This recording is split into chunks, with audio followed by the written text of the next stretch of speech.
Final walkthrough. If you are getting to this point, that means you are super close to closing on your new home. Congratulations. In Missouri, per the residential sales contract, you are allowed as a buyer to do a final walkthrough up to 4 days before closing. So anytime 4 days up until closing, you can schedule and do your walkthrough. However, I personally like to do the final walkthrough right before closing, like drive to the house, do the walkthrough, drive to closing. The reason for this is so that you can see the house in the condition it's being handed over to you. Most likely, all of the previous owner's property should be out, the property should be clean. You should have a really good idea of what the property is going to be when it's handed over to you.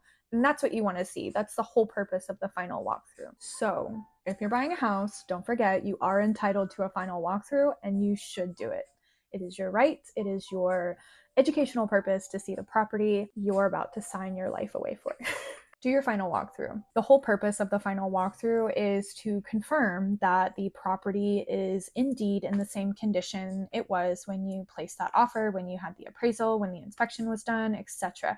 You are just making sure that this is what you want and how you expected it to be. Should there be any issues, you do have time before closing to resolve these issues, whether something broke or there's this big hole in the wall that you didn't see before. There are processes in place to help resolve these issues before closing. Now, if the property is vacant, empty, and it's been that way for whatever, weeks or two, go ahead and do it prior, because if there are issues, then you'll have time, a little bit more time to kind of work out those kinks before closing. Most likely, if you do the walkthrough right before closing and there are issues, if they can't be resolved immediately with a credit or a quick fix, it might delay closing. So keep that in mind when you are doing the final walkthrough last minute. Have questions? Feel free to reach out. I'm happy to help any way that I can.